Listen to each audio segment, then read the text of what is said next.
165 días de administración, 154 de la sesión, ya a 14 días de terminar la misma. Muchas cosas ocurriendo en el fin de semana. El presupuesto está por ahí dando vuelta. En la mañana de hoy, en primer turno, tendremos, como de costumbre, al representante Ramón Torres de la delegación del Partido Popular Democrático. Luego tendremos al representante Eddie Charbonnier, presidente de la Comisión de Hacienda, y a la ex senadora Keren Riquelme para hablar de los asuntos de allá y de acá, ciertamente teniendo mucha controversia. Y es que en el fin de semana pasan ciertos eventos a nivel mundial y a nivel nacional también. Una cacería letal contra senadores estatales en Minnesota que provoca la muerte de dos figuras, ¿verdad? La senadora estatal y su esposo, así también como otro ataque contra otro senador estatal en el estado de Minnesota. Y encuentran una lista de otros 70 funcionarios que también pudieran estar siendo perseguidos o cazados por estos loquitos que de vez en cuando se sueltan, ¿verdad? Allá no necesariamente tiene que ver con el asunto migratorio y las disputas que estamos viendo en California y en otras ciudades de los Estados Unidos, pero esto evidentemente pone de manifiesto la salud mental y muchas otras cosas que tienen que ver con las funciones de la legislatura estatal y federal también.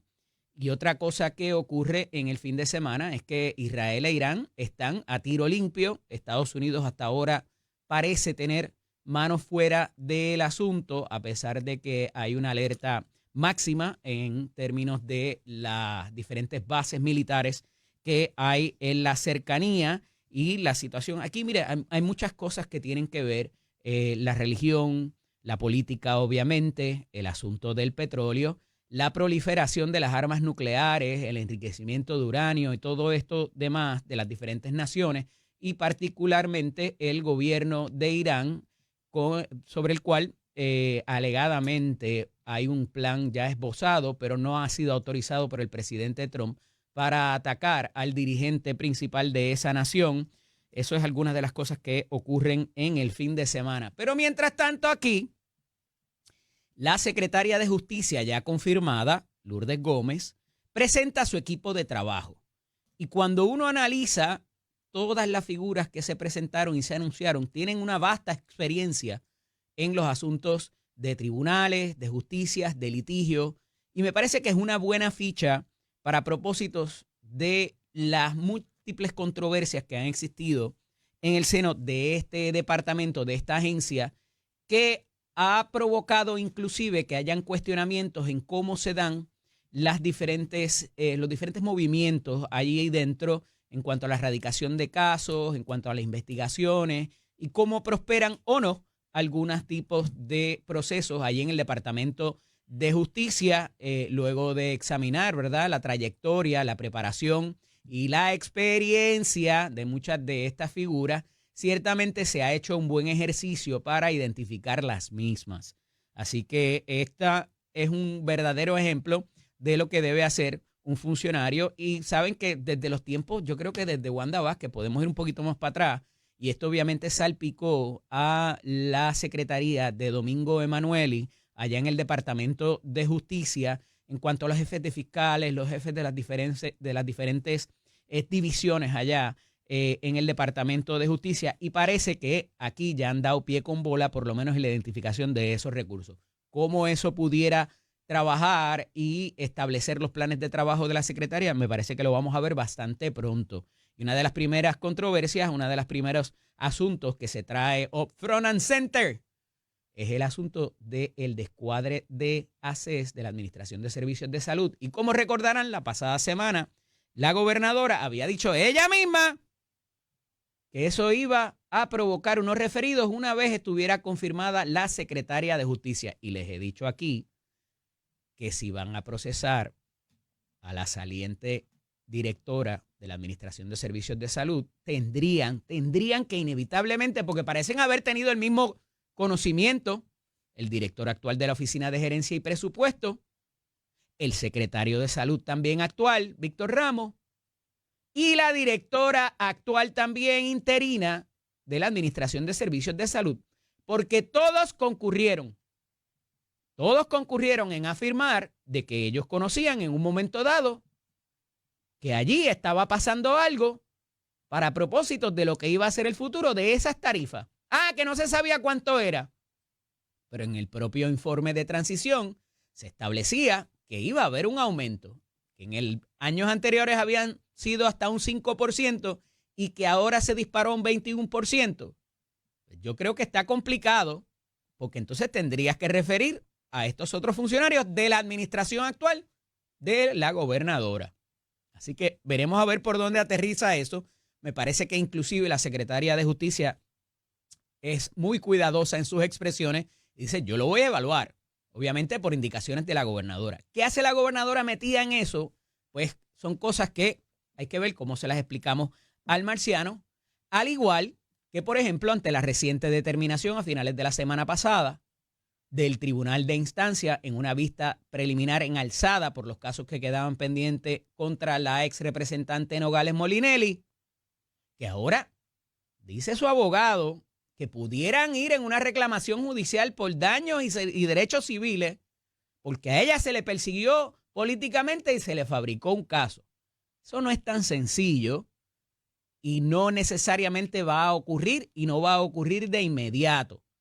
Y la fiscal especial independiente a cargo del caso, Leticia Pavón, deja saber de que allí no hubo ninguna fabricación y que inclusive esto no necesariamente se queda aquí. Pero sale la gobernadora nuevamente y dice, nosotros pudiéramos apelar eso y ir más arriba y de esa determinación que hubo del tribunal recurrir a un tribunal de más alta jerarquía.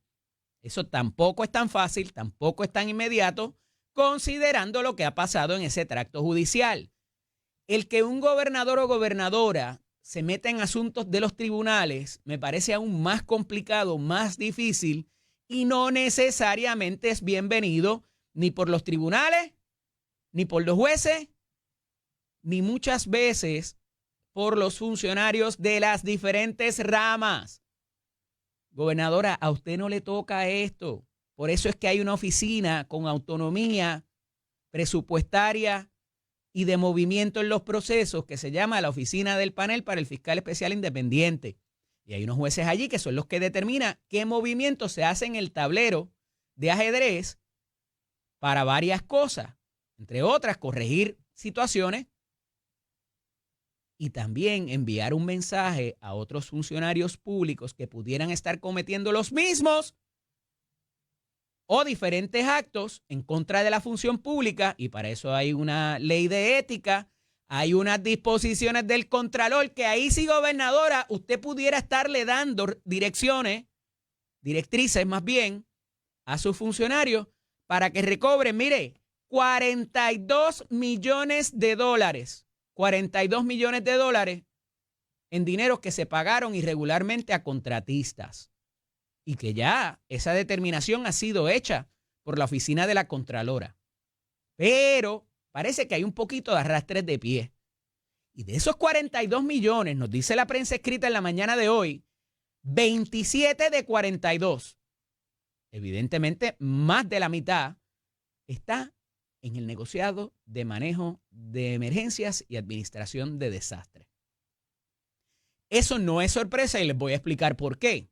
Evidentemente, cuando estamos hablando de emergencias, de desastres naturales, muchas veces se flexibiliza las reglas para la contratación porque necesitas el producto, necesitas el servicio de inmediato. Y no necesariamente en ese tipo de situaciones hay procesos competitivos o que se pueda esperar a que se dé una subasta o un requerimiento de propuestas. Hay que actuar de manera rápida. Pero no por eso podemos dejar pasar el asunto de que cuando se dan los servicios se facturen apropiadamente y se desembolse de acuerdo con las reglas establecidas. Porque una cosa es tú correr a hacer el contrato y no necesariamente tienen que ir a competencia, muchas veces entre posibles o probables proveedores. Pero a la hora de pagar, tienes que tener los mecanismos en ley para asegurarte que se dio el servicio, que se proveyeron los bienes, que el contrato estaba vigente y se hizo de manera como debe ser. Y saben que aquí les he traído las dos instancias, por ejemplo, del departamento, ¿de qué departamento? De la Comisión Estatal de Elecciones, con el pago de los bonos, sin la autorización de la Oficina de Gerencia y Presupuesto, sin la autorización de la Junta de Supervisión Fiscal. Y hay otras agencias donde también ha ocurrido. El problema es que para ese desembolso requiere, más allá de esas autorizaciones, el que hayan unos mecanismos de preintervención de facturas, de autorizaciones, de que alguien le dé un botón en el Departamento de Hacienda para que esos fondos salgan a través de un cheque o a través de una transferencia electrónica. Y aquí hay varios responsables por estos desembolsos y que debieron haber estado pendientes a lo que están pendientes, porque a veces, y miren ahí lo que pasa en el Departamento de Educación, para pagarle a un suplidor de servicios de educación especial, ahí sí están los mecanismos y esas facturas de servicios ya provistos y facturados no necesariamente se pagan de inmediato. Pero ese es nuestro sistema y parece que para uno se puede desembolsar y darle al botón para que salgan los chavos y se muevan los chavos y para otros no. Para unos hay unas cautelas, para otros no. Pero eso es lo que va ocurriendo hasta ahora. Y otro asunto que tocaré ahorita con la ex senadora Keren Riquelme, pero que me parece súper importante porque ha provocado, particularmente, miren, en todos estos podcasts de las diferentes compañeros en los medios y algunos que no están en los medios tradicionales, el asunto del despliegue de militares para el estado de California. Y como les he dicho, por mis vivencias y por haber tenido la experiencia de ver cómo se dan los asuntos de gobierno en otras jurisdicciones, que no es la de Puerto Rico, yo entiendo que el sistema republicano, las políticas de un gobierno republicano son a veces mucho más efectivas y tienen unos mecanismos que proveen para la mejor utilización de los recursos. Se los voy a dejar ahí. Porque requiere que cada cual haga su trabajo con el mínimo de gasto para propósitos de que sea en muchas instancias el privado, la economía y los ciudadanos quienes verdaderamente ostenten el poder, inclusive de la fiscalización. Y el sistema republicano o el gobierno, las políticas republicanas, es la menos intromisión posible del gobierno estatal o federal. Trascendido eso, esas políticas republicanas también mandatan el que los estados tengan unos poderes y si bien se reconoce a la esfera federal, que es el conglomerado, la federación de todos los estados juntos, y les reconoce unos intereses que hay que cuidar y prevalecer por el bien de la nación, de la unión, de la federación completa, hay poderes que no han sido delegados a ese componente federal y que de cierto tiempo para acá se vienen irrumpiendo sobre ellos por motivaciones diversas, algunas de seguridad nacional, algunas de la situación económica y de muchas otras cosas que no vienen al caso. La realidad es que de acuerdo al orden establecido al Estado de Derecho, requeriría que el gobernador del estado, no el alcalde, el gobernador o gobernadora, requiera esa intervención ante una situación de emergencia, algún ataque de adentro o de afuera sobre ese estado. Y requiere que el gobernador o la gobernadora lo pida. A falta de eso, pudiera considerarse una intromisión indebida de la esfera federal en los poderes reconocidos y delegados a cada uno de esos estados. Y esa es la situación que tenemos actualmente con la federalización de la Guardia Nacional Estatal y con el envío de los infantes de Marina al territorio de California.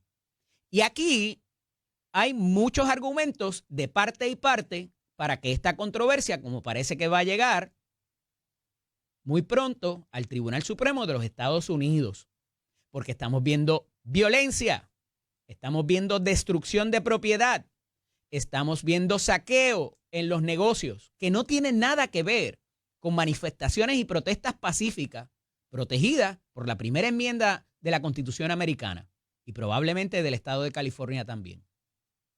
Y a esos efectos, el gobernador ha dicho, oye, no, aquí no te metas, yo puedo controlar esto muy bien. No necesariamente es lo que hemos visto ¿verdad? Para decirlo en la realidad de ¿verdad? De la prensa, de lo que hemos visto en las diferentes instancias en todos estos días.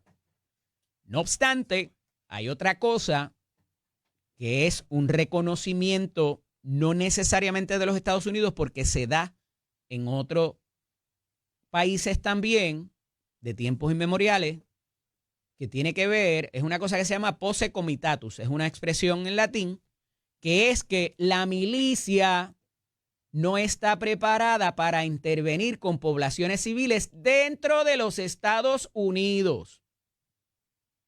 Y ha habido mucha resistencia, inclusive cuando se contemplaba enviar el ejército a la frontera. Y mientras no se haga dentro de la población civil de los Estados Unidos, no había habido problema. Otra cosa son conflictos bélicos en otras instancias, en otros países, o en el caso de una invasión, ahí sí se pudiera hacer, porque de nuevo hay una declaración oficial de un estado de emergencia ante una invasión. Eso no ha ocurrido, no hay ese contexto en el estado de California. Y muchos se pudieran preguntar, yo soy uno de ellos, ¿cuánto va a permitir que se siga destruyendo la propiedad privada en el estado de California sin que haga nada la alcaldesa o el gobernador? Pero el enviar infantes de marina o cualquier otra rama del ejército quizás pudiera irrumpir, como ya ha ocurrido también en estos últimos días, donde un veterano quería llegar al sitio donde estaban las protestas porque allí se le iban a dar los servicios médicos, servicios primarios y esenciales. E intervinieron los militares con este civil y le restringieron su acceso y lo pusieron bajo arresto. Y ha habido también una serie de eventos donde ha habido inclusive disparos. Eso pasó anteriormente. Y mire, esto tiene sus precedentes. Han ocurrido estos eventos antes. Cuando los disturbios provocados por la paliza que le dieron a aquella persona que se llamaba Rodney King hace unos años en Los Ángeles, ahí el gobernador del estado en ese momento dijo, mira, esto se me salió de control y necesito ayuda. Ahí sí hubo ese contexto. Y como le digo, hay argumentaciones de ambos lados que se verán próximamente en el Tribunal Supremo de los Estados Unidos. Y hablaremos un poquito más en cuanto a eso con la senadora Keren Riquelme. La presidenta de la Comisión de lo Jurídico en el Senado propone mediante legislación alterar el orden constitucional en Puerto Rico para sustituir al gobernador o gobernadora en caso de que no esté disponible y la Secretaría de Estado esté vacante, como vimos en años recientes. Ahí hay un pequeño problema porque ese orden, a diferencia de en los Estados Unidos, está dispuesto por ley. Aquí lo dispone la Constitución. Y para enmendar la Constitución no es imposible, pero es un poco difícil. Y si se va a enmendar la Constitución en más de varios renglones, en más de varios artículos, hay que llevarlo inclusive a una consulta popular conocida como referéndum. En este caso, lo que propone la senadora Soto Aguilú es que sea el presidente del Senado quien sea el próximo en sustitución, como es en Estados Unidos. En Estados Unidos, si no puede el presidente, está el vicepresidente. Si estaría vacante, va el presidente del Senado. Pero cuando eso ocurre, el presidente del Senado tiene que renunciar a su posición. ¿Veremos eso aquí también? Yo no lo sé. Porque hay una disposición constitucional que un funcionario no puede trabajar para dos ramas o no puede tener representación en dos ramas a la misma vez. O a la vez, debo decir. Y eso también pudiera ser una situación que aquí provocaría otra serie de situaciones porque muchas veces esa ¿verdad? Esa dificultad del primer mandatario o mandataria en poder ejercer su puesto es transicional. Entonces, ahora mismo, ¿cómo está? Es secretario de Estado, secretario de Justicia, Hacienda, según termina hasta en Agricultura. Por disposición constitucional. Yo no sé cuánto eso pueda calar y cuánto pueda finalmente traer el asunto. ¿Será que la senadora Soto Aguilú quiere salir del presidente del Supremo? ¿Ella sabe algo que pudiera venir? ¿Que eso pudiera ponerse en orden? ¿O es simplemente en caso de que vuelva a ocurrir una situación como la que vivimos en el 19? No lo sé, pero veremos a ver si alguno efecto puede tener esto y si pudiera tener amor en la legislatura para que esta legislación progrese. El monitor de la reforma de la policía, que había estado calladito recientemente, menosprecia la labor del comisionado del negociado de la policía actual, Joseph González Falcón. En un informe presentado al Tribunal Federal por el caso de la reforma de la policía. Y yo creo que para este funcionario levantar la cabeza con un informe como este, diciendo aquí no ha habido grandes cambios, no se han logrado grandes aciertos en cumplir con las métricas. Y quizás tenga razón. El problema es que ahora, a nivel nacional, para esto que se llama reforma de la policía o reformas de la policía, que a su vez están atados con los diferentes disturbios que hemos visto a través de los años en diferentes estados, y el llamado inclusive a quitarle todos los fondos a las policías estatales, eso se acabó. Esa política no vive. Y peor aún, a diferencia de aquí en Nación Z que sí vive la política, esas políticas de atacar a la policía y reformar cómo llevan a cabo sus procesos al punto de que ahora no pueden casi ni intervenir con personas. Oiga, y no les resto mérito e importancia a la violación de derechos civiles que se vivió en un momento dado. Pero con este tipo de informe, muy bien, la reforma de la policía aquí en Puerto Rico pudiera ordenarse federalmente a que termine, porque al final del día es un pleito presentado por la Fiscalía Federal en un momento dado y que nos amarra el presupuesto en millones de dólares anualmente, que pudieran ser utilizados para el pago de horas extras, pudieran ser utilizados para arreglar los cuarteles, para los uniformes de la policía, para contratar más gente. Y yo creo que esa es la verdadera necesidad. Así que el informe de este señor está súper a destiempo y le puede provocar más situaciones complicadas y que de momento lo desaparezcan del panorama en términos de su nombramiento como monitor, que el bien que pudiera hacer para propósitos del cumplimiento o no, y que venga una directriz de la Fiscalía Federal y diga, ¿sabes qué? Vamos a desistir de eso, acaba con eso, libérale esos fondos y dáselos a la policía. Y lo sacamos ahí también del negociado. Regresamos en breve con el representante Ramón Torres. Esto es Nación Z con el licenciado Eddie López. Todos los lunes me acompaña el representante Ramón Torres Cruz de la delegación del Partido Popular Democrático en la Cámara de Representantes. Buenos días, licenciado y representante. Buenos días, Eddie, Achero, a todos. Felicidades a ambos. Igual para ti. Gracias. Y a todos los padres, ¿verdad? Que el día de ayer pasaron su día tranquilitos. Como yo, me fui para el oeste. Muy bien. Por allá. Allá se pasa bien siempre. Siempre. Excomisionado electoral. Vamos a pedirle que se quite el sombrero de representante y el sombrero el de licenciado no.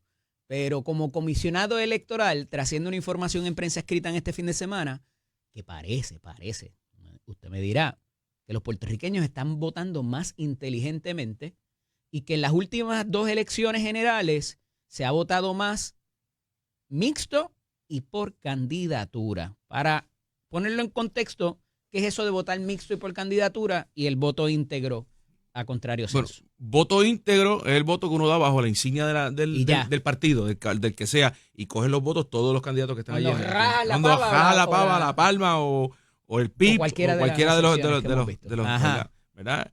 Un voto, candidatura es cuando votas por la persona y no por el partido. Y entonces está el voto... Siempre y cuando no te excedas de la cantidad que tienes disponible. Y entonces está el voto candidatura mixto, que es el intermedio, en donde votas por una insignia, pero cruzas una línea de partido y vas a una persona de otro partido. Es decir, pudiste votar por La Palma, pero fuiste donde Ramón Torres y votaste por el representante por acumulación y votaste por mí. Porque no se puede, de acuerdo con las leyes actuales, el Estado de Derecho vigente, eliminar eso de los partidos o del voto por el partido y simple y sencillamente vas y votas por el candidato. Bueno, está dentro del Código Electoral, es una de las opciones que da el Código Electoral al momento de votar. Tradicionalmente... Pero es por vacancia, porque yo no quiero ponerme a escoger gente, yo voto, yo le meto una cruz a cada insignia. Me pasa que los partidos políticos, el Tribunal Supremo dijo que son instituciones que adelantan causas políticas donde un grupo de personas se reúnen y piensan de una misma manera y llevan al país. Y pues tradicionalmente en Puerto Rico por muchos años se trabajó y se pidió un voto íntegro. Estamos hablando de la época de Muñoz, la época de Ferré, hasta los 80, los mismos 90. En los últimos 15, 16 años, ese voto institucional como que ha bajado un poco.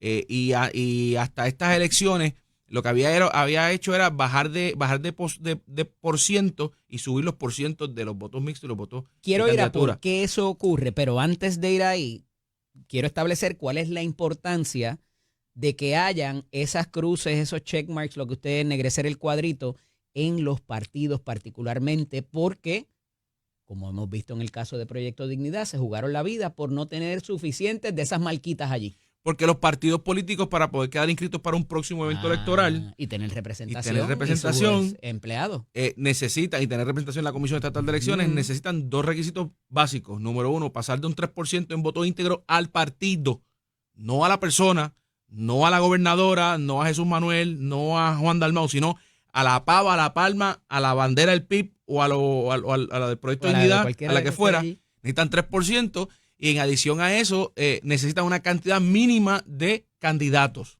Es decir, necesitan un candidato a la gobernación, uno a Washington, al menos 50% de las alcaldías y al menos un candidato por acumulación. Consono con ese voto de la colectividad del partido, también hay otras disposiciones que tienen que ver con la cantidad de votos de candidatos a la gobernación. Es correcto. ¿Para qué eso es importante? Para eso es importante para quedar inscrito el partido para el próximo evento. También para el voto de la gobernación. Más allá del voto por la insignia. Más allá del voto por la insignia. Ok. ¿Por qué hemos llegado aquí? ¿Hay un desenamoramiento quizás con las colectividades? ¿Lo están viendo como malo? Quizás hay una población más joven que está dispuesta y hemos visto cómo partidos nuevos se fundan, desaparecen, se cambian, quizás por eso. Antes de llegar ahí, esta es la primera vez en un evento electoral en donde en ciertas unidades el voto mixto y candidatura sobrepasa el voto íntegro. Es la primera vez que eso sucede. Fíjate cómo ha venido paulatinamente subiendo. Y los que están en radio no me ven, pero tengo una mano subiendo y trabajando. Y entonces llegó el momento que, no en todas, pero en algún momento ya le pasó. Ya. ¿Qué ha pasado? Bueno, son un sinnúmero de cosas. Un elector más instruido, fíjate, no más educado, más instruido, que es que busca más información. Tenemos celulares donde podemos buscar información. Las redes sociales nos llega la información nos llega más directa. Candidatos haciendo campaña para ellos y no para la institución. Sí. Eso en todos los partidos está pasando. El culto a la figura. Exacto, el culto a la figura, o el culto a la persona y no a la visión de donde uno va, ¿verdad? Sí. Un poco el mensaje esto ya yo se lo adjudico al Movimiento Victoria Ciudadana, el que aquellos dos son iguales, el que esos dos los partidos son iguales y nosotros somos la opción, pues eso caló bastante fuerte en los electores más jóvenes. Y pues ciertamente el miedo a los zurditos también, pues, que viniera el comunismo. Que viniera, ese por otro lado, parándonos en el lado de los tradicionales, del Partido Popular, del PNP. De hecho, de los candidatos que más votos mixtos obtuvo, ¿verdad? Es Pablo José Hernández Rivera. Precisamente. Entonces, al final del día, y esa es lo último que quería mencionar, es la figura de que voy a votar por un candidato y no por el partido. A la vista está como la gobernadora gana cómodamente, el PNP saca unos votos íntegros cómodos, pero Pablo José saca más votos que la propia gobernadora. Claro. Eso lo habíamos visto antes en la figura. Eso lo habíamos visto. Reciente. Lo habíamos visto en la figura, por eso mismo, pues porque la gente pues está votando de una manera distinta. Y cuando van a reelección aún más. Porque por fíjate supuesto que están en los asuntos bonitos de conseguir más chavos y fuera de la candela diaria que está el gobernador o gobernadora. Pero mira por qué tengo mi resistencia a decir que es un elector instruido, Ramón. Porque mira por dónde empecé. El voto por la insignia y el voto por el candidato o candidata a gobernador es importante por otros preceptos. Entonces, si estás tan instruido y eres un elector tan educado, debiste haber sabido que quizás le estás haciendo daño a la colectividad al momento de quedar inscrita. Sí, y tener la representación y el andamiaje de la Comisión Estatal de Elecciones. Y es una forma de verlo, ¿verdad? Parándose desde ese punto de vista. Y tienes razón, creo que estoy de acuerdo contigo totalmente, pero cuando nos paramos desde el punto de vista de que la persona ya no sigue a una figura ciegamente, de que le decía, vota por la pava, 3 cruces debajo de la pava íntegramente, pues ahora van y buscan información y buscan quién es el candidato, qué ha hecho en su vida, cuál es su registro, ¿verdad? ¿Qué está haciendo? Claro, en algún momento, para las pasadas elecciones, estos resultados que estamos hablando son de estas elecciones. Para las pasadas elecciones. El reportaje analiza la del 2020 y la del 2024. Para las pasadas elecciones todavía, sin los resultados del 2024, la estadística que yo manejaba y que yo, debe haber 500 mensajes por ahí públicos, que todavía el voto íntegro era importante porque el 68, de entre el 68 y el 72% de los votos que sacábamos los candidatos eran producto de la figura del partido, ¿verdad?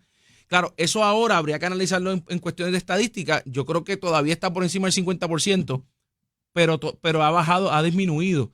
Entonces tendríamos que sentarnos a ver cuál ha sido el histórico para las próximas elecciones y qué va a pasar en el próximo evento electoral, pero definitivamente las figuras particulares de los candidatos, de los políticos, van ahora mismo por encima en algunos casos de los partidos. Bueno, pero mira lo que pasa en San Juan y Cabo Rojo, que son los únicos 2 municipios.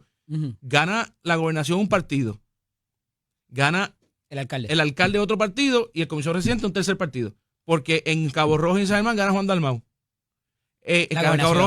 San Juan y Cabo Rojo, el alcalde es PNP y Pablo José gana la Washington. O sea que ese votante, y no podemos decir que es área metropolitana versus área rural, porque Cabo Rojo más lejos de San Juan no puede estar. Claro. Y tiene áreas rurales y tiene áreas costeras. Y si te coges las poblaciones de más alto poder adquisitivo, ¿verdad? En el área metropolitana, San Juan, Bayamón, Guaynabo, donde más alto poder adquisitivo hay, donde más la gente que más chavitos tiene, mayoritariamente la alianza quedó bastante bien representada. Bien representada. Sí. Ahí fue donde más votos tuvieron. Pero mira algo que es importante, me parece. Y tú has visto esto porque has visto los informes de las encuestas y de otro tipo de informe que se hace para los candidatos antes de una elección, que te dice dónde tú estás parado y dónde está parado el partido. Y lo hizo público Jesús Manuel Ortiz en términos, y David Bernier me parece que en su momento, no sé si Charlie Delgado en el Partido Popular, la marca, el partido como marca, ha sufrido unas consecuencias que tienen que ver con el estatus, que tienen que ver con la posición, ¿verdad? Y también con los miembros que la componen, donde ya, al igual que ha pasado con el PNP, ¿verdad? Que tú adscribes ciertas cosas a esa fórmula política, a ese símbolo que está allá arriba en esa insignia, Ramón. Y quiero hablar sobre esto cuando vengamos de la pausa y también el asunto de las papeletas dañadas por estar cruzando a hacer marcas excesivas, porque ese porcentaje bien alto. No, ha bajado también. Ha ido en descenso. Bueno, o sea que ciertamente yo estimo que es alto, pero ha calado esa información o esa educación que se ha hecho de cuántas marcas tú puedes hacer en cada una de las papeletas, en cada una de los renglones. Esto es Nación Z con el licenciado Eddie López. Atrás continuamos dialogando con el representante Ramón Torres Cruz de la delegación del Partido Popular Democrático en la Cámara de Representantes. Y Ramón, te dejé ahí una pregunta un poco larga, pero yo sé que sabes por dónde voy en términos de las marcas, de los partidos como marcas, como emblema, como lo que la gente recuerda. Cada vez que te dicen el nombre de ese partido, tú te acuerdas de algo particular y eso no necesariamente ha sido bueno en tiempos recientes. No, los partidos son como los productos, ¿verdad? Cuando tú piensas en refresco, tú piensas en dos productos principales, que no voy a mencionar el nombre, uno es rojo y uno es azul. Cuando te duele la cabeza también tienes dos alternativas. Oye, una roja y una azul también. Particularmente. Hay gente que elige una y no se la puede tomar, ¿verdad? Exacto. Pero, bueno, sí. pero los partidos son esencialmente de esa misma manera. Y eso ha venido a menos todos los partidos porque por diseño, otros partidos más nuevos han ido bajando la marca y los partidos tradicionales han permitido, ¿verdad? Que eso suceda, ¿verdad? ¿Por qué? Bueno, la realidad es que yo no tengo una explicación completa y yo diría hasta lógica de eso, que eso ha pasado. Es un concepto y casos de corrupción en los partidos. Precisamente esos son los dos más importantes. Dentro de la indisciplina estamos hablando de no utilizar por ejemplo, en el Partido Popular no se la pava. Sí, no utilizar los colores, no utilizar o los mismos. O los mismos. Por eso es que cuando uno tiene que hacer el análisis final, uno tiene que entender que cuando uno decide correr por un partido, uno tiene que tener disciplina y que esa marca, esa pava, en el caso mío, me va a arrastrar hasta el día que yo deje de a pesar de haber intentos recientes en cambiar el logo, como sí, el de David Bernier, como el de que David, le puso sí. la jíbara, y en el caso de Pablo José me parece que también está cambiando el jíbaro, puso la cara de... Hay distintas versiones. Dicen que es la cara de Ramón Rosario. la silueta de Ramón Rosario. Metimos caliente recientemente con eso. La verdad que se parece, pero bueno. Ramón Rosario sería el modelo para. Imagínate. No, y recientemente se utilizó una pava tipo Star Wars cuando fue el Mayo 4, May 4th. Ayer hubo una pava un poco más. Polariza eso. Le molesta, sí, por supuesto. Pero eso lo que busca es acercarse a unos grupos de personas más jóvenes, ¿verdad? Yo eso no lo veo mal. Pero yo soy un tipo más tradicional, yo utilizo siempre la pava tradicional. La educación de la Comisión Estatal de Elecciones está llegándole a la gente en términos de saber, pues mira, es 1 para gobernador, 2 para senador, 2 para representante, tienes X números en la primaria. Me parece que ha venido eso calando un poquito más. Yo creo que sí, porque los partidos se encargan de eso. Un partido no puede permitir darse el lujo de que su gente afuera no sepa por cuánto puede votar. Hay un miedo real a dañar la papeleta. Dañan la papeleta. Y en esta elección mucho más cuando el PNP postuló 6 para la acumulación y el Partido Popular 4. Así que era importante saber. ¿Cómo salió esa estrategia, by the way? Salió bien. Bueno, por lo menos en el Senado salió bien. En la Cámara entramos 3. Pero eso tiene otras particularidades. Eso tiene sus particularidades. Son Javi Josian, Ada y José Luis Dalmau. Okay. Acá somos Héctor Suán y yo. Ya. Tiene sus particularidades en cuanto a la Cámara. ¿Verdad? Que necesitaríamos 3 programas para poder analizarlo. Sí. Pero la figura de Héctor caló muchísimo y le hizo daño quizás a otras de las.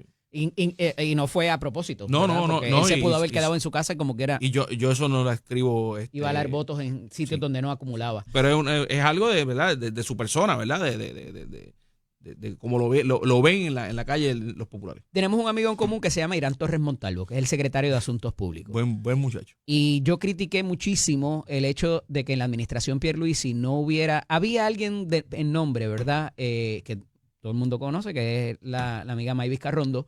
Pero quizás Cari Pierluisi era la que más vocal estaba, pero no estaba todo el tiempo haciendo de la figura de secretaria de Asuntos Públicos o de política del gobernador Pierluisi. En este caso se nombra Irán, pero la gobernadora reciente y en estos últimos 5 o 6 meses ha decidido ella misma ser quien sea su propia portavoz, que conteste de todos los asuntos. Pero hay veces que tú dices, pero ¿por qué no deja que el secretario o secretaria conteste, que quizás tenga información más técnica, más certera en términos de ciertas cosas? Ella parece haber ampliado ese precepto del presidente Truman de Buck Stops Here. O sea, la última responsable soy yo y por tanto yo voy a hablar de todo y las preguntas me las hacen a mí de todo, al punto de que en esta determinación reciente de la licenciada y ex representante Nogales Molineri, ella dice, yo creo que vamos a apelar. No lo he decidido todavía. Eso no le corresponde a la gobernadora, porque la figura que apela es el FEI, y el FEI es totalmente autónomo del Ejecutivo. Ella le puede dar una recomendación, le puede decir misa si ella quiere, no obstante, no es necesario que lo haga. Como si le diera una directriz al secretario de Hacienda, al de Educación, al de Salud, ¿verdad? No, y que al final del día por eso existe el FEI, para que no tenga una injerencia directa dentro de los gobiernos. Yo creo que es un error de parte de la gobernadora, ella sabrá por qué lo está haciendo. Una gobernadora que hizo campaña haciendo un contraste con Pedro Pierluisi, y como mencionaba inicialmente, decías que Pedro Pierluisi, el gobierno de Pedro Pierluisi, pues se veía de una manera que quizás no era tan vocal o quizás no era tan abierto a los medios como lo es esta gobernadora. Pues yo creo que por ahí es que está la explicación de por qué esta gobernadora es más abierta y quiere tocar todos los temas. Yo creo que es un error pararse frente a, ¿verdad? Yo creo que es bueno ser abierto con el pueblo, pero yo creo que es un error pararse y hablar de todos los temas, porque está expuesto a coger tiros por todos los tiros figurativamente, ¿verdad? Sí. A coger tiros por... Que recientemente con lo que hemos vivido... Sí, figurativamente. Sí, Mira, esta administración, la realidad es que ha tenido ciertos logros. Que vengan de gestiones previas de otros secretarios de las mismas administraciones PNP, yo creo que también han sido un poco egoístas en resaltar esa labor de figuras que están allí ahora, que estuvieron en la pasada, en la anterior y llevan tiempo en las agencias. Pero trascendido ese discurso, Ramón, me parece que el problema es que cada vez que tú vas a comunicar algo de cualquiera de las agencias que pueda ser bueno, tienes 3 chichones por cada cosa buena que puedes, ¿verdad? Y cosas que todavía no se han explicado o no se han explicado bien, o que ciertamente había que levantar la mano y decir, ¿sabes qué? Aquí cometimos este error, pero mira todo lo que hemos hecho adicionalmente. Y esa falta de apertura, ¿Coincide? sí, y esa falta de apertura en cuanto a las cosas que se han hecho mal en la agencia, yo creo que es lo que le está trayendo problemas. Por eso mismo, porque cuando se hace algo bien dentro de la agencia, pues lo opaca lo que pasó. Te voy a hablar un ejemplo. Yo creo que el Departamento de Corrección está haciendo un buen trabajo el secretario con lo que está pasando y con los arrestos y con las intervenciones. Muy buen comunicador. Pero la Corrección fue el que el 4 años pasado era la figura política principal del gobernador, y tuvimos todos aquellos revolú con la salida de aquel que mató, con cómo salió, con el contrato. Y todavía hoy, con todo lo bueno que está haciendo el secretario de Corrección, cuando aún dando una buena noticia le pregunta, mire, ¿cuándo se va a Correctional Health Services? Me parece que ese es el nombre. Physician, corrección era el anterior. Physician, ¿cuándo se va Physician? Y es una sombra que lo carga, ¿verdad? Que le hace sombra todo el tiempo encima, aunque está haciendo un excelente trabajo. Bueno, es que eso tiene otras razones de ser, ¿verdad? Y aquí no queda ningún partido excluido de ahí, pero no me voy a meter en ese hueco de conejo. No obstante, fíjate, me parece que para propósitos de la comunicación pública y política, inclusive, y está esta percepción de que la primaria no ha terminado. También, que la gobernadora sigue en campaña. La primaria del PNP fue ayer. Pero mira que, y lo vemos ahí crudo en la aparición de Pedro Pierluisi y la respuesta de la gobernadora con la ametralladora en la mano. Para propósito de, no, pero es que mira, nos hemos adelantado aquí, nos hemos adelantado allá, o sea, o hemos adelantado aquí, hemos adelantado allá. El gobernador Pierluisi le recalca en unos asuntos que fueron muy puntuales en la crítica hacia él, que parece no haberse avanzado, ¿verdad? Tenemos el asunto de energía eléctrica, tenemos muchas otras cosas, pero entonces el que la gobernadora salga a abordar ciertos temas, aquí es que me parece que está el hándicap o la limitación, es que después van a venir las preguntas para lo que ella dijo. Fíjate que la Junta de Supervisión Fiscal, y lo voy a hablar ya mismo con Eddie Charbonnier, le dijo el 16, ¿qué día es hoy? 16. Hoy es 16, ¿verdad? Sí. Qué casualidad. Qué casualidad. Me tienes que entregar el próximo borrador de presupuesto balanceado. Y la gobernadora dice el sábado, no, yo me voy a tomar una semana más en cuadrar la cosa de ACES y de otras cosas que ahora no son 109 millones. Dijo que son 475 millones que tienen que conseguir el presupuesto. Entonces, ese tipo no lo está haciendo AFAF, no lo está haciendo Hacienda, no lo está haciendo GP. La gobernadora le dice a la Junta, para Sirete, ese deadline de 16 de junio, yo voy a tomarme el tiempo y voy a hacer lo que tengo que hacer para balancear el presupuesto. Y con las consecuencias que pudiera traer. Comenzando por el principio, tienes a un exgobernador Pierluisi diciéndote por ahí con la boca es un mamey y con lo otro es un florete. No, él no dijo la segunda parte, te la estás inventando tú.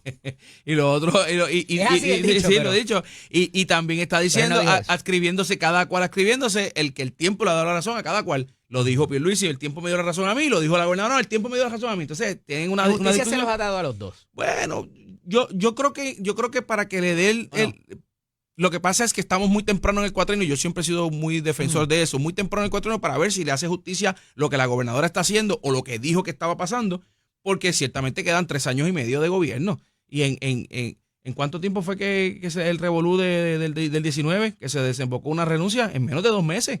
Aquello empezó en junio 20 y pico. Sí, pero fue una conjunción de factores que... Bueno, pero en menos de...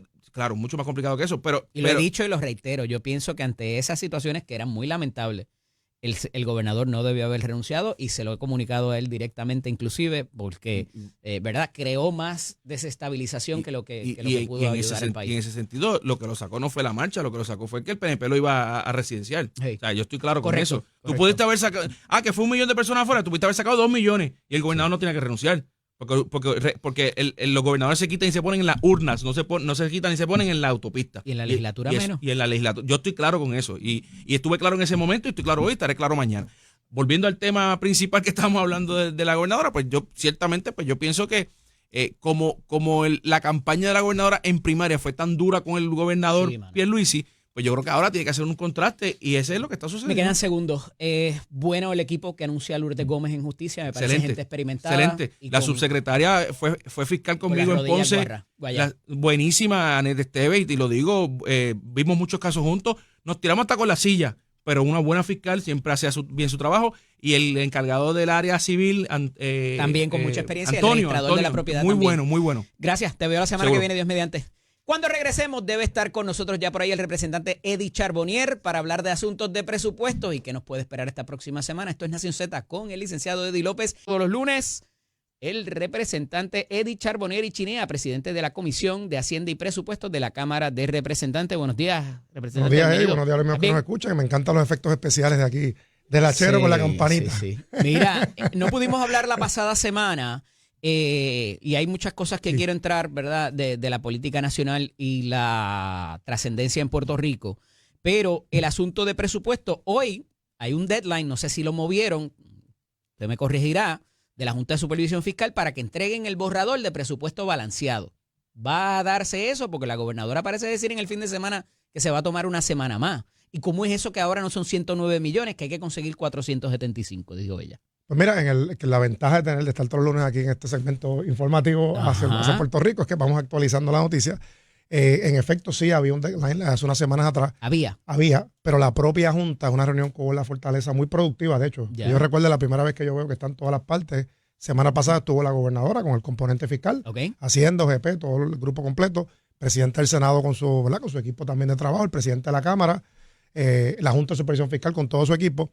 Y ahí fue que se lograron unos acuerdos y le pedimos, y la Junta ya motu propio lo había aceptado, mover la fecha porque para que efecto los amigos que nos sintonizan, además de la parte legislativa y las reglas que tenemos nosotros, la Junta establece un calendario. Correcto. Y si incumples con ese calendario, pues ya estás incumpliendo con la certificación. Y no tiene nada que ver con la disposición constitucional del 30 de junio ni el 25 de junio. No, para nada. Eso es una imposición de la legislación congresional. Se movió la fecha, por eso es que en la Cámara hoy los miembros de la Comisión de Hacienda van a tener reunión ejecutiva para poder aprobar el informe. Para mañana entonces, en la sesión de mañana, en el caso de la Cámara, presentar el presupuesto. O sea que ya mañana pudiera estar listo. En la Cámara, no, vamos a estar presentándolo en la Cámara de Representantes. Todavía ese presupuesto está, según se ha discutido con la Junta, se van a someter algunas breves enmiendas pequeñas. Recuerda que al aprobarlo mañana todavía nos queda una etapa más, 2 etapas.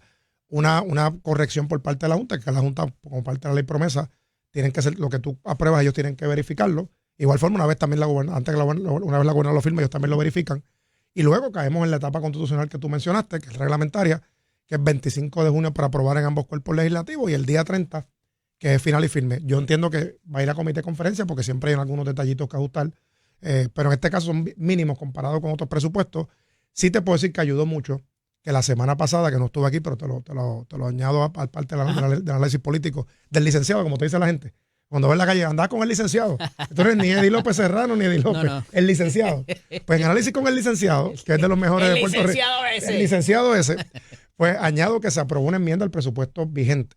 Y eso pues ayudó, ¿verdad? No tan solo ayuda en términos correctivos y en términos de responsabilidad fiscal, que no carguemos el presupuesto nuevo. Por ejemplo, se aprobaron 20 millones, que fue un compromiso de la gobernadora y de esta administración, para pagar las horas extras de los policías. Ahora, 5 millones de reserva que van a estar bajo custodia de OGP, 20 millones para edificios públicos para reparar las escuelas, eso es en el presupuesto de ahora. Okay. El Senado debe estar aprobando esa resolución, que fue una enmienda hoy.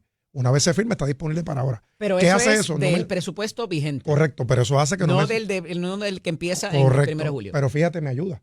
Porque si no hubiésemos aprobado eso, por darte un ejemplo, el caso de la hora me lo pagan el otro. Entonces me está descuadrando al pobre José González ayer en la policía, tuvo un amigo y compañero, pues lo hubiésemos descuadrado. O sea, pero ya eso se va a dar la hora para que lo puedan pagar a los policías lo que se le debe. Que creo que son un mes o dos nada más. ¿Y eso lo encontraron debajo de un mueble en la fortaleza o algo de dinero que no se estaba utilizando? No, porque recuerda que el presupuesto ¿Dónde salieron esos chavos? Mira, el presupuesto tiene una reserva. Ajá. Usualmente son 2.5. Ya. En el de ahora, en el nuevo, por la situación de los fondos federales, se aumentó a 5%. Ya. En adición, hay cosas que la palabra dice, presupuesto es que tú adelantas algo pensando que va a costar va algo. a ocurrir, claro. Por darte un ejemplo, tú como abogado, había una demanda X que iba a costarle al gobierno de Puerto Rico 30, 40 millones. Ya. La demanda o se ganó o se transó o no pasó nada, pues esos chavos están disponibles. Tú los vas liberando durante el año. El presupuesto es un documento viviente, no es estático de que tú dijiste algo ahí. Se puede ir cambiando para adelante y para atrás. Siempre que la Junta te dé permiso. Tengo que decir lo que es así. No es lo que yo, ¿verdad? Como dirían cuando juramentan los por compañeros. Nuestra condición los colonial. compañeros del PIB bajo protesta. ¿Estás loco por decirlo? No, lo voy a decir como cuando juramentan los del PIB bajo protesta, pero lo acepto. Por nuestra condición colonial. Bajo protesta, pero claro, absolutamente. Yo no escondo eso. Eso es mi amigo Ramón que estaba aquí y los populares que tienen ese complejo de vida. Yo no. ¿Cómo brincamos de 109 millones, que era lo que había trascendido que descuadró la cosa con la carta aquella de ACES? Porque Gracias los municipios no estaban siempre Eduardo ahí haciendo su magia. El mejor. Mira, ¿cómo brincamos de 109 millones a 475 millones? De momento la gobernadora como que nos dice, no, el descuadre es de más. ¿Qué pasó con eso? ¿De dónde salieron esos otros 300 y pico de millones? Porque hasta ahora lo único que había descuadrado era lo de ACES, ¿o no? Sí, bueno, los señalamientos de la Junta fueron dos nada más. Uno, educación, que tiene que ver principalmente con fondos GESER, entre otras cosas, y servicios a los niños de educación especial. Ya. Ahí eran sobre casi 200 millones de dólares. Okay. Y en el caso de ACES, que era un aumento en la prima, de un 21%, equivalía a 109 millones de dólares. Okay. Esos son los señalamientos de la Junta. Ya. Claro está, hay unas iniciativas del Ejecutivo que son mayormente ajustes. Por darte algo bien importante, Invest Puerto Rico, que ayuda a la promoción de Puerto Rico como destino de inversión, pues hay unos ajustes que se van a hacer ahí, pero son ajustes pequeños, no estamos hablando de grandes. En un presupuesto de 13.095. Sí, correcto, 13 millones 95 mil. 13.000 millones 95. 13.000 millones 95. Ese es el número exacto. Ahora sí. De la gráfica. Pero recuerda que los números más grandes son salud y educación. Claro. Cuando tú vas a auditar, tú te vas por los más grandes porque es donde realmente está el cantazo fuerte, como diríamos. Sí. Y el descuadre grande. No es lo mismo conseguir 1 milloncito, 2 milloncitos en el presupuesto que conseguirte 400 ¿Cuánto de hubo cantazo? que reservar de ese presupuesto? Lo que la Junta, si se hizo, no lo sé. La Junta había propuesto que se guardara una cantidad de dinero, creo que era 150 y pico de millones, si mi memoria no me falla, en caso de que haya cancelación o haya con el Big Beautiful Bill de Donald Trump, se nos reduzcan fondos federales. Pues mira, la propuesta de la Junta, y que aceptó tanto GP como la gobernadora y nosotros en la Cámara, es que la reserva del presupuesto, el que está corriendo, era 2.5. Ahí es que está lo Ahora del se 5. puso el doble, 5% adicional. Eso equivale a bueno, el número te lo puedo traer, 150 es bastante, un número bastante. 5 de 13.000. Y otros ajustes adicionales. Uh-huh. De hecho, este presupuesto se está trabajando bastante conservador. Okay. La Junta ha sido inclusive, más allá de los estudios que hace el sector privado, que hace la propia Junta de Planificación, la Junta ha sido inclusive más estricta y más conservadora pensando que eso podría pasar. Lo que sí es un hecho que nos debemos preparar es el Medicaid Cliff, que eso es para el año 2027. Eso sí, pues va para siempre, no podemos tapar el cielo con la mano. Puerto Rico va a recibir su impacto, máxime por ser colonia.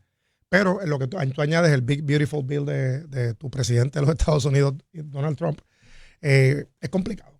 Y eso pues sí hay que prepararse porque no tenemos, ¿verdad? Todavía una certeza de lo que va a pasar. Si los estados están preocupados, imagínate las colonias, los territorios. La asignación de Medicaid es un bloque grande, o sea que no es por la cantidad de participantes. Ellos nos dan una cantidad de dinero y nosotros lo dividimos de acuerdo al state plan del Departamento de Salud. A mí me preocupa más, representantes, los que son por fórmula. Porque los que son por fórmula, como el de comedores escolares, ahí tenemos menos participantes. Y ahora sí los inmigrantes más aún. Esos son detalles que, por eso es que estamos trabajando esto bien conservador, bien, ¿verdad? Bien cuidadoso, porque uno siempre espera que no, ¿verdad? Esto es como los huracanes, tú te preparas para la temporada de huracanes o para los terremotos, pero tú no quieres que pase nada. Sí. Pero si pasa, estás preparado. Claro. La oración que uno hace es que no llegue ese momento, pero con lo inestable que está la política Pero 2 a más nivel 2 federal, son 4. claro. Si yo tenía 8 estudiantes antes y ahora tengo Por eso- 6, me van a dar menos chavos. Por eso es que en el caso, sin que pase nada. los departamentos que más gastan en Puerto Rico, bueno, son varios, pero educación y salud. Pero educación es el más Se grande. invierte, representante. Se invierte, gasta, pues invierte. Lo que pasa es que yo en el caso de educación, y digo, Ajá. yo adoro al secretario, Eliezer Molina es un gran tipo, y él y su esposa, lo estuve con él el viernes en una actividad de Puerto Rico, un tremendo ser humano, pero el departamento de educación, Doña Diana Bravo el- y don Eliezer Ramos. o sea, sí, Conozco muy bien. el departamento es un monstruo, que ha sido difícil para todos los gobernadores manejarlo. Para que tengan una idea del presupuesto de Puerto Rico, nada más son casi 3 billones, 2.9 que invertimos. Sí. Pero a la vez también tiene que haber un poquito más de fiscalización en ese departamento porque, como tú bien has dicho, si tenemos menos escuelas, menos niños, pues caramba, tiene que haber un poquito más de, ¿verdad? de responsabilidad fiscal de ese departamento. Y no es de ahora, eso no hay que con partidos políticos. Es un monstruo grande y a veces y de ellos es ineficiente.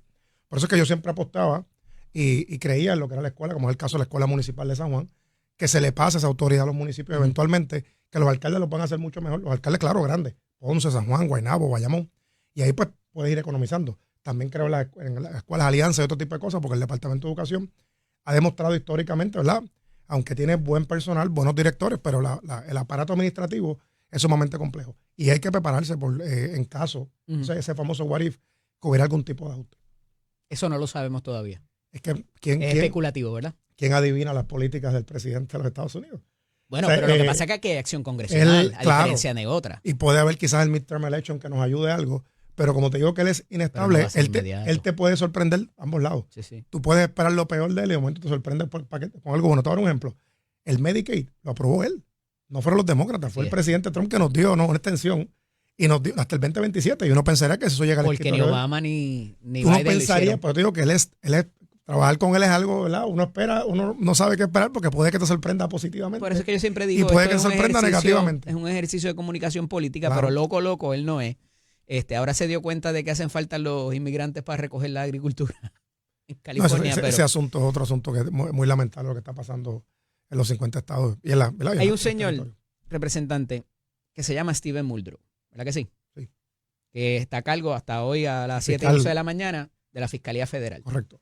Si Steven Muldrow cita una conferencia a las 11 de la mañana porque arrestaron a alguien y yo, Eddie López, que no soy legislador, me presento allí y empiezo a gritarle y a hacerle preguntas, ¿qué usted cree que me va a pasar a mí? Bueno, siendo la fiscalía, aunque es un edificio público, ¿verdad? Pero tienes que Ujú. tener permiso para entrar, Ajá. registrarte, etcétera, etcétera. Se supone que no interrumpan la conferencia. Porque Y si al- es en el FBI, peor, porque me pueden mandar para Guantánamo. bueno, ¿o no? si estás Y si es en interrumpiendo, el Homeland con Rebeca González, si estás más interrumpiendo aún. una investigación, pero no ¿y creo. porque un senador federal sí lo puede hacer? Pero ahí y- es distinto la cosa. y no lo Y de pueden arrestar. hecho, el caso es algo lamentable. Estamos hablando para efectos de lo que la gente no Alex sintoniza. Padilla, Senador de California, Senador de latino, California. Alex Padilla, fue que a una. irrumpió en una en el conferencia de headquarter prensa. de Homeland Security. Correcto, donde Hasta, estaba hasta la, ahí estamos la secretaria. Pero los senadores tienen inmunidad parlamentaria a nivel federal. para algunas cosas. Pero tiempo. El senador se identificó. O sea, pasó un checkpoint, porque tú hablabas del caso, tú puedes expresarte, tú tuviste que haber pasado por seguridad, eventualmente tú no Probablemente. te colaste allí. Claro. O se presume, ¿verdad? Que no entraste por Bueno, la- fíjate que pero- en todos lados he crashes the press conference. O sea, Pero- él irrumpió en la conferencia de prensa. Es un Pero asunto. tiene que haber pasado un check de Claro, seguridad. A mí me gustaría Y pensar. se tuvo que haber identificado porque esa señora tiene más escolta que yo creo que Trump, la secretaria de Seguridad Mira cómo Pública. lo tiraron al piso en un par de No, segundos. eso es lo que voy a ahora. Creo que fue un hecho que muy lamentable. Si el senador federal hubiese incurrido, por ejemplo, en tirarle con algo, con un lápiz, qué sé yo, o algún tipo de expresión suave, fuera distinto. O no le estaba. Pero no, él, no, estaba, no, él estaba haciendo cuestionamiento. Él es representante, senador de California, hablando en no nombre de estaba su habla- gente. no estaba diciendo malas Es palabras. latino. La verdad. Y le estaba haciendo preguntas, ¿verdad? Que van de la mano de su cargo, de manera respetuosa y a una distancia sumamente razonable donde estaba la secretaria de Seguridad Pública. Creo que fue un momento de mal gusto, quizás. Lo Ok. correcto, removerlo de la conferencia, pues claro, es entendible. Pero tirarlo No contra se el supo pi- comportar. Podemos. tirarlo contra el piso, esposarlo, etcétera, a un senador federal que tiene inmunidad Es que parlamentaria. representante. Yo Mira nunca he el visto una ejemplo cosa que le como doy. esa. Si yo le hago eso a Muldrow, a Rebeca González, o a, se me escapa el nombre del nuevo director del FBI, me van a sacar de allí prendido. Entonces, no si creo usted- que prendido. si Tú eres usted- abogado, o sea, prendido. si o sea, usted tirarte hace al lo piso mismo, y arriba. Si usted hace lo mismo, usted tiene una protección distinta a Eddie López si hacemos eso en una Bueno, conferencia de a prensa. nivel federal no, pero Explique ahí. a nivel federal no. Pero esta persona que fue allí es una persona que, de hecho, por el estado de más población en los Estados Unidos, que es California, y en su calidad de senador federal, No se supo fue a comportar hacer, el representante. pero estuvo mal también la forma que se manejó el asunto. Él ¿Y es un qué se senador supone? ¿Que federal. le dieran flores y un No, bizcochito? tú lo puedes remover de la conferencia de prensa, pero tirarlo al piso, esposarlo. Pero es que él estaba... No, él no. resistió. Él estaba haciendo Lo tuvieron que sacar se estaba empujado. expresando a nombre de su gente con lo que está pasando En un momento a nivel dado. federal. Pero cuando le dijeron, tú no puedes seguir irrumpiendo aquí, él se puso... o sea, Yo vi el él video, resistió. en ningún momento le estuvo empujando ni tocando a la gente. Y se identificó. Tenía que moverlo hacia afuera del lugar de la conferencia, la persona que ellos tienen que proteger. Cierra la puerta y ya, y lo dejan no estaba allá en afuera peligro, lo gritando. mueve y se le hace la advertencia de rigor. Si él insiste, entonces pues procede entonces una intervención Pero legal. al punto que quiero llegar. Si yo te digo, vete afuera. Un legislador, aquí o allá, tiene más protección que si un ciudadano lo hubiese hecho. Bueno, en el caso, si fuéramos a hacer el caso de Puerto Por la Rico, inmunidad vamos a hacerlo más parlamentaria. fácil. La secretaria de Justicia está haciendo una conferencia de prensa Ujú. que no invitaron a un senador o un representante. Tú Ah. llegas allí y le preguntas, pues claro, tú puedes preguntar. Porque si Y estás ella en te sesión, contesta si quiere. si quieres, pero no, la escolta del secretario no puede tirarte contra el piso y mandarte a sacar de allí. Si tú no te sabes, Porque si empiezas a gritarle y a hablarle por tú encima. estás en sí. calidad, tú estás en calidad de representación de un pueblo. Paréntesis. Ujú. Si tú eres parte de una investigación es distinto. Pero si en tu función como legislador tú estás reclamando un derecho de la gente que tú representas, claro que lo puedes hacer. Si usted hace eso, ese mismo comportamiento en una sesión en el hemiciclo, ¿qué pasa? Es que yo gritar en el hemiciclo cuando está bueno, yo Por tengo que- encima hay- del presidente hay o un del reglamento, portavoz, hay un reglamento y tienes que pedir permiso para hablar. y tiene sus consecuencias si no. Siempre la hay. De hecho, el senador no ha dicho que no es la forma que se manejó. Si lo removían del salón donde él le hizo las expresiones a la secretaria de Seguridad Pública, no hay problema. Es la escena de tirarlo contra el piso, poner a la esposa, ¿sabes? Por Dios.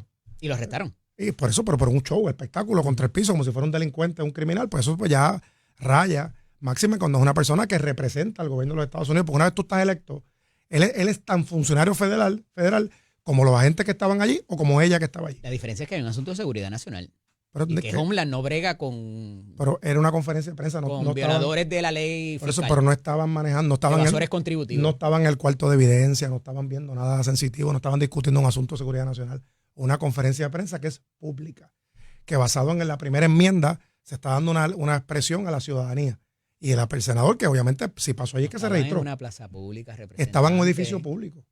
Pero Esa no es estaban expresión pública, en no el es edificio un de tribunal. Homeland. Estoy claro, tiempo, lugar y persona. Y no estoy diciendo que estoy aplaudiendo para que todos los senadores federales vayan ahora Ahí a quería gritarle llegar, allí. Ahí quería Pero- llegar. pero ¿Eso va a dime provocar tú- este tipo de conductas en Dime otros tú, funcionarios si ahora? bueno, hay que tener también los pantalones para hacerlo, ¿verdad? No todo el mundo tiene esa Y que la te doblen las fortaleza. manos así. Para Pero ponerte las el cosas. show de los agentes federales, de empujar al senador, tirarlo contra el piso, caramba, tú sabes, como que también es un exceso de fuerza en ese caso. La sácalo situación afuera y ¿Sabes? Él se va a mover, si él sabe lo que está haciendo ahí. Bueno, yo creo que sí, fue un ejercicio evidentemente de provocación también. Ejemplo, por parte de él, lo ¿o que no? se conoce como desobediencia civil. Ajá. Que es algo que tú sabes que hay una consecuencia. Pero, por ejemplo, si un manifestante pacífico, tú no le echas pepper y le caes encima a macanazos porque sí. Si viola la ley, tú intervienes. Si la persona agrede a un policía, lo cual yo me opongo, si la persona le falta respeto a alguien, entonces sí, pero tú estás tranquilo ahí, te van a caer encima. O sea, y eso, pues, y de nuevo, él no fue en calidad de Alex Padilla la persona. Ujú. Está yendo un senador de los Estados Unidos, electo por el pueblo, del estado que más población tiene en los 50 estados, haciendo unos señalamientos sobre la función de ella. Fíjate que si él le estuviera preguntando por su vida privada, por un escándalo, pues eso estaría de más. Otro tema, pero es del tema de inmigración, de la cual ella tiene jurisdicción. Pero no, yo creo que es algo que el Senado debe ofrecerle esa protección al senador y deberían convocarla a la secretaria de Seguridad Pública, con Ajá. un tipo de vista pública, Ajá. y que utilice el poder reglamentario que le da el Senado para citar a esa secretaria. ¿Y qué consecuencia va a haber? Es que Sobre es lo el que debe haber senador. pasado. Si él tenía algún issue, cita, digo, yo no sé si él preside alguna comisión, lo dudo, ahora estando los republicanos, pero no Bueno, lo que tenía pasa- ningún poder para convocarla a ella y que le contestara preguntas. Cada cual escoge su estrategia de comunicación. Él Ujú. escogió esa, pues fantástico. Yo lo respeto y de hecho lo apoyo al senador Alex Padilla. Ay, Cristo Jesús. Lo apoyo. Si lo hubiese hecho de una manera distinta, pero lo que él hizo allí El es parte de su representante función. No se supo comportar en un sitio donde hay Entonces, asuntos de seguridad Y pública los contra la persona y los agentes que estaban allí se excedieron el uso de la fuerza contra el senador. Sáquenlo y ya, pero tirarlo contra el piso. Ujú. Tú estás arrestando a una persona, estás cuando te estás arrestando resistiendo. Porque la él no se- mayoría él no fue de las como- personas del pueblo. Como pasa en estas protestas de que empiezan a gritar o sacan un cartelón y sacan a la persona, se la llevan por la mano y lo sacan del sitio. Bueno, el video que yo él vi, iba batallando con ellos. él estaba haciendo su Y expresión. cuando como vio senador. que el que primero lo intervino era más chiquito que él, ahí se puso, tú sabes, hombre, se dio a respetar. Yo le digo que él tiene que el Senado federal debería proteger a su senador. Representante, ¿quién maneja la información que está en Medicaid? ¿En Puerto Rico? No, en Estados Unidos. Es HSS, Correcto. ¿verdad? Correcto. Human Ahí Health está Services. Kennedy. Correcto, que es como un Health and Human híbrido, Service. es como un híbrido de salud con familia, Correcto. ¿verdad? Health and Human Service. Las autoridades migratorias le pidieron la información de los participantes de Medicaid, que no es sorpresa de que hay gente con estatus migratorio no definido que sí puede participar de esos programas porque es un issue humanitario. Y ellos la entregaron sin más, sin ningún requerimiento. ¿Cuál es la diferencia de que lo haga el Departamento de la Familia, de que lo haga el Departamento de Transportación y Obras Públicas o cualquier otra entidad de Puerto Rico? Bueno, a nivel federal, y eso es algo que va a ser sujeto de muchísimos estudios para los estudiantes de Derecho y los abogados también, hay unos poderes que tiene el Ejecutivo. En este caso, el presidente de los Estados Unidos tiene poderes que hasta todos los días se deciden y se escriben. Hay una teoría del poder unitario que estableció una vez Dick Cheney y otras cosas adicionales. Si tú recibes, pero vamos a explicarlo lo más rápido, lo más fácil posible, sin entrar a si yo creo o no en eso, que yo tengo mi resistencia en algunas cosas. Cuando tú recibes fondos federales, estás sujeto al cumplimiento federal. Así de sencillo. No hay una obligación de recibir fondos federales. Tú como alcalde o como ejecutivo, tú quieres comprar tus patrullas con tu chavo, las compras tú. Y no tienes que darle rendimiento y cuenta al gobierno federal. Si aceptas un centavo, aunque sea uno de fondos federales, automáticamente estás aceptando todas las reglas de auditoría y lo que conlleva aceptar fondos federales. En este caso, aunque yo me opongo, creo que es un asunto de humanidad, de ética, de principios, cosas que no veo en la administración del presidente Trump. Trump. Va más lejos, representante, que es a donde quiero llegar. Atacar a la familia. Una de las cosas por las que yo creo en el republicanismo es porque defiende los poderes de los estados que no han sido delegados al componente federal, a la federación. Pero parece que Trump no es ese republicano que tú estás hablando. Yo era republicano, te lo estoy diciendo, y no vuelvo al partido republicano, y menos con Trump. Yo lo vamos a traer, usted verá, te vuelve para acá. Yo puedo ser fiscalmente conservador, no todos los republicanos son como Donald Trump. Ahí al frente tiene Donald Trump. Mire la portavoz ahí, la tiene al frente. El pueblo que nos escucha, compara la decencia de Ronald Reagan y George Ronald Bush, Reagan hizo sus cositas Bush también. Con este señor. O sea, es distinto. Cuidado ahí. Es pero distinto. mira dónde quiero llegar. Health and Human Services es una entidad del gobierno federal y lo está compartiendo con otra agencia del gobierno federal. A la que te metas entonces con un poder estatal, ahí es donde cambia la situación y tienes que ir a pedir una orden del tribunal. Correcto, ¿Sí o no? Correcto, pero como te hablé, hay una regla establecida por miles de casos administrativos y del propio tribunal, que cuando tú recibes fondos federales estás sujeto a cualquier comunicación o auditoría. O sea, la agencia federal va a utilizar cualquier cosita. ¿Está sujeto a cualquier? Todo lo que tenga que ver desde auditoría, sujeto a información, solicitud, etc. Requisitos de información. Tómalo fácil, los casos criminales. O sea, cuando tú ves una investigación federal, si tú recibes algún tipo de fondo federal, automáticamente es jurisdicción. Pues a nivel administrativo, lo propio. Vamos a hacerlo más fácil, las auditorías. En el caso de los CBDG, son grants que están voluntarios. O sea, un alcalde no está obligado a coger chavos para hacer una cancha. No, de acuerdo. No está obligado a hacer un CDT. Estamos hablando de otra cosa porque tú te sometes a la regla de oro. Claro, ¿Tú sabes cuál es la regla de oro, verdad? Claro. Entonces, el dueño del oro pone la regla. Definitivo, al tú recibir la partida federal, eso es un asunto estrictamente administrativo y legal. Cualquier requerimiento que venga de esa agencia, pues tienes que aceptarlo si recibe fondos. Si no, por ejemplo, si tú no recibes fondos federales, pues no hay una obligación de dar información sobre ese tema. Pero en el caso, nos guste o no, sea agradable o no, si hay un requerimiento de una agencia que recibe los fondos, pues tienes que entregarla. ¿Cuál es su llamado a cualquier secretario actual de esta administración que le pidan algún requerimiento de esos por las autoridades federales migratorias per se? Siempre es importante discutirlo con la gobernadora, con la secretaria de Justicia, buscar las alternativas legales que hay. Que eso no se hizo en un pasado? No sé si se ha hecho. Bueno, yo soy legislador, no soy. Pero ¿qué le dice el sentido común, representante? Bueno, es que depende de la agencia. Es que yo tengo 43 y cuando tenía 20 trabajé en el municipio de San Juan y tuve una escuela buenísima con el alcalde Santini. Y a veces no siempre los jefes de agencia, y pasan todas las administraciones, y tú conociste muchos gobernadores, trabajado con algunos de ellos. No siempre el jefe de agencia comunica el 100% de las cosas al gobernante, aunque debería. Bueno, hay una cadena para que eso ocurra. Pues por lo tanto, pero no siempre es tan perfecto como tú crees. Puede pasar que sí, puede pasar que no. Yo no estaba ahí para decirte sí o no. Pero yo creo que todo lo que venga, tú lo pasas por legal primero, lo discutes con la secretaria de Justicia y con la visión que tenga. Pero no le están pidiendo cuántos nenes van a los comedores, ni cuántos nenes participan del programa After School. Lo que pasa es que estaban pidiendo el registro. Hay algo más esa yo no me la trago. Hay algo más lamentable. Alguien le tiene que haber llamado a Edwin González, a alguien en Fortaleza y decirle, mira, esta gente me está pidiendo esto. Bueno, yo no estaba. Que haya llegado a la gobernadora. Yo no estaba ahí para decirte si pasó o no pasó. Lo que sí te puedo decir es que dentro de la de la política de inmigración que ha adoptado la administración del presidente actual, pues van a ser, ciertamente son bien estrictos con las intervenciones que han hecho con los, ¿verdad? Con las personas que están aquí. Pero a futuro, la legal no definido, exhortación. Que lo pasen por legal y ya. O sea, ¿Que llamen a quién? A llega, quien es que el protocolo, lo lógico, aquí hay una persona electa, que es la gobernadora Jennifer González. Correcto. Los secretarios no son electos por nadie. Pues ni los asesores de ella tampoco. Por lo tanto, cuando llegue un requerimiento, como es algo de política pública, usted inmediatamente lo comunica a la secretaria de Justicia, que es la abogada de la gobernadora y del pueblo de Puerto Rico, y con la propia gobernaduría. Ahí se toman decisiones. Pero hay que comunicarlo. Hoy estamos a 16, quedan 14 días para que termine la sesión ordinaria. ¿Cuántos notice of violations tenemos pendientes de la Junta? Hasta ahora la Cámara, cero. Ninguno hasta ahora. Hasta ahora la Cámara cero. Cero, ninguno. Hasta ahora y la Cámara. Bueno, lo que quedaría una vez la aprobación, si hubiera algún tipo de cosa que ajustar, se ajustará. Pero el que cuenta es el final y hasta ahora no hemos tenido ninguno, porque hemos sido muy responsables en la Cámara de Representantes de no aprobar ningún proyecto que no conlleve una evaluación fiscal. 16 de junio a las 7:24. Vamos a tener un presupuesto balanceado, el primer presupuesto balanceado de la mañana. Ah, caramba, sí, pensé la hora. Mañana se va a aprobar, pasa al Senado de Puerto Rico y la meta sigue siendo tener el primer presupuesto certificado balanceado de un gobernador en su primera mitad. Ahí está. Gracias. Nos vemos la semana que viene. Esto es Nación Z con el licenciado Eddie López atrás. Como todos los lunes nos acompaña la senadora Keren Riquelme. Buenos días, bienvenida. Buenos días, Eddie. Aprovecho para felicitarte por el Día de los Padres primero, segundo reconocimiento que te hicieron como comunicador en el Senado de Puerto Rico. No fue por chiquito, no fue por bajito, fue por... Eso está diciendo él, ¿ves? El vellón se lo pega él mismo. No, antes de que me lo pegue alguien más, olvídate. No, y tercero, miren esto. Él se ha tirado la tela hoy. Sí, mira, tiene... ¿Esos espejuelitos son nuevos? No, estos son de los que yo los compro por montones. Caso que se me dañen. Así que mira, 3 felicitaciones in a row. Gracias.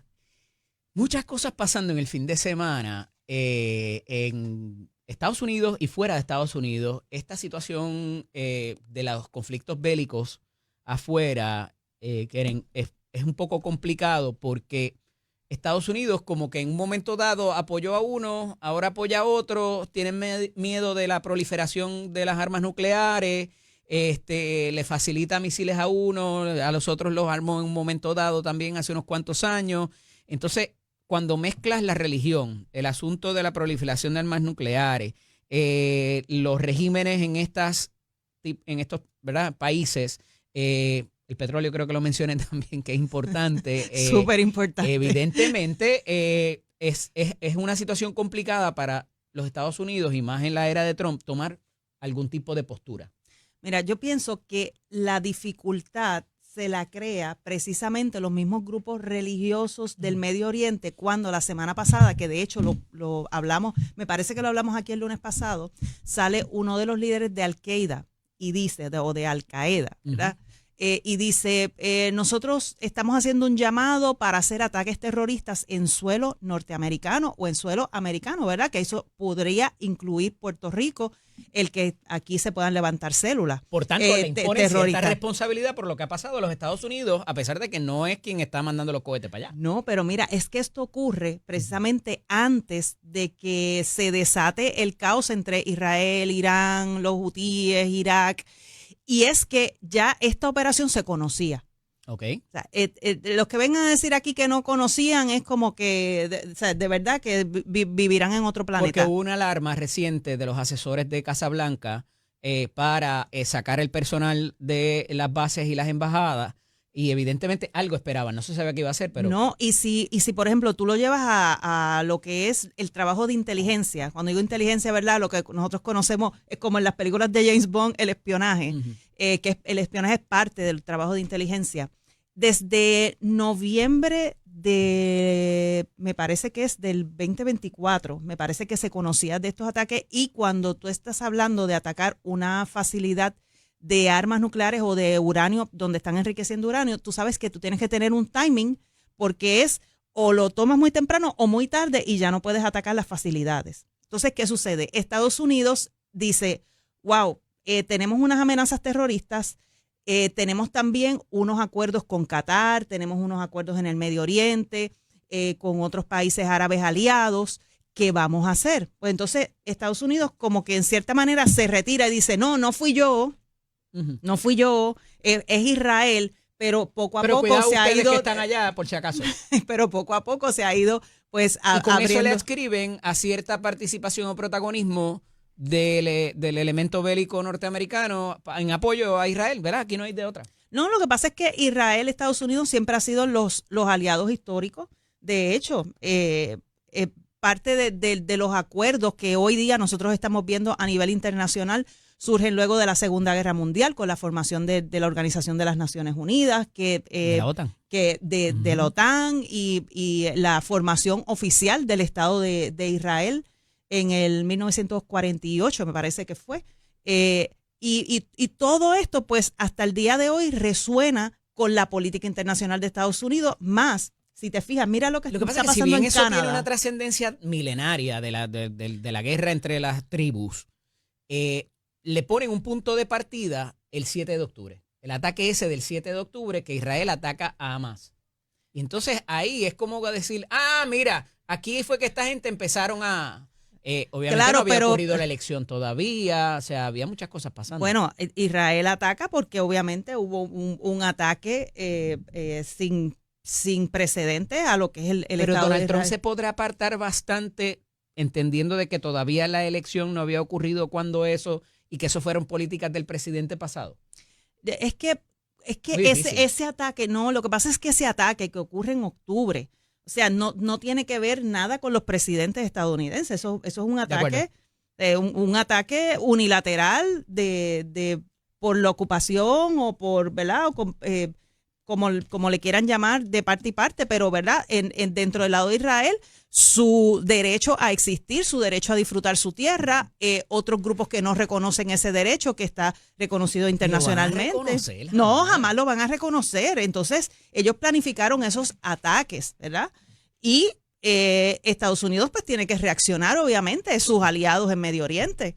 Y toda la comunidad, se supone que hubiese estos ataques, los hubiese condenado. Ajá. Pero pues, entonces hablan de fuerza desmedida, pero tú sabes a quién tú estás atacando y tú sabes lo que venía. Las consecuencias de esto son insospechadas, número uno, y pudieran ser muy difíciles de manejar. El que tenga que entonces venir, o sea, entrar directamente a Estados Unidos o verse atacado de alguna manera, porque yo creo que es lo menos que necesitamos ahora, ¿verdad? A nivel de la milicia, a nivel de la cuestión económica, inclusive si lo queremos mirar así, que pudiera resultar un poco egoísta.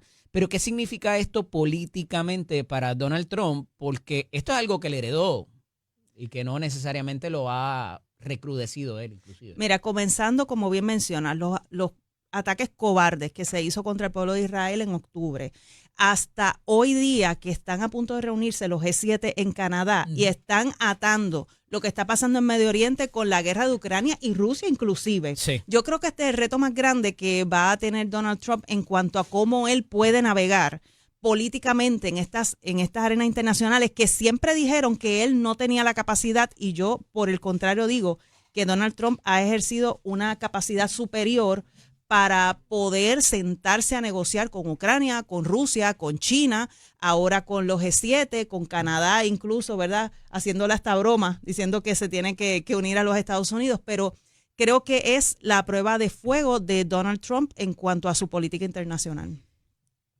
Hay ciertas políticas en las agencias estatales que manejan fondos federales que están próximas a cambiar, entre ellas la del PAN y la del Medicaid, y parece que van a mandar gente a trabajar. No obstante, hay una estadística súper interesante que quiero compartir con su señoría para discutirla. Regresamos en breve. Esto es Nación Z con el licenciado Eddie López. A través de viral si hago eso, Eduardo. Por poco le da la taza de café. Continúo dialogando con la ex senadora Keren Riquelme. Y dejé un asunto en el tintero, senadora, que tiene que ver con una cifra que nos da la prensa escrita en estos días, que el 35% de los participantes del PAN, del programa de asistencia nutricional, los cupones o como la tarjeta de la familia, son ancianos.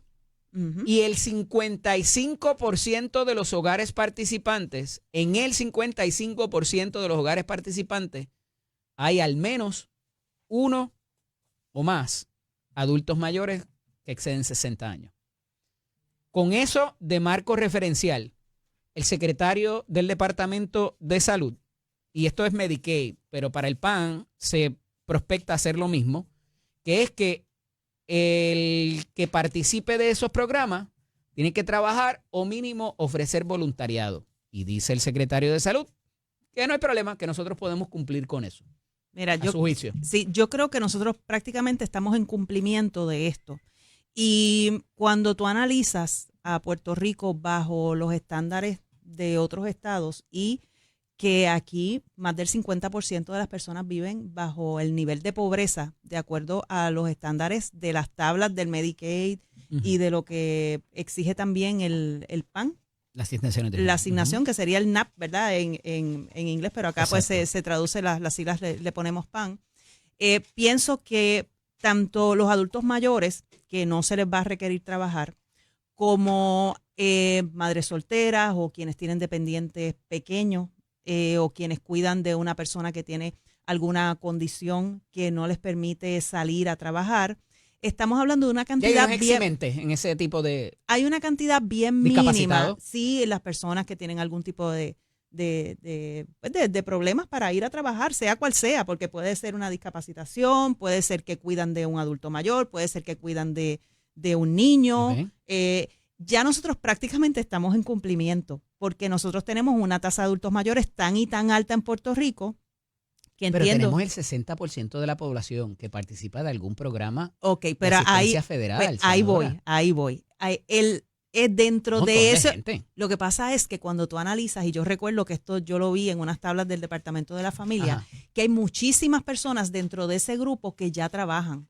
Entonces, hay una idea generalizada de que todo el que recibe la tarjeta del PAN o recibe ayuda federal es que no trabaja, que están en su casa, que es que se levantan al mediodía, que es que son vagos. Y la realidad es que hay muchísimas personas que trabajan, incluso después que trabajan, esto tú lo sabes, Eddie, que te dan, creo que son, no sé si son 9 o 12 meses que te dan adicional del PAN para incentivar a que puedas estabilizarte cuando vienes de estar recibiendo ayuda federal. Así que hay senadora, muchísima gente que trabaja. El desempleo, que son la gente que está buscando trabajo,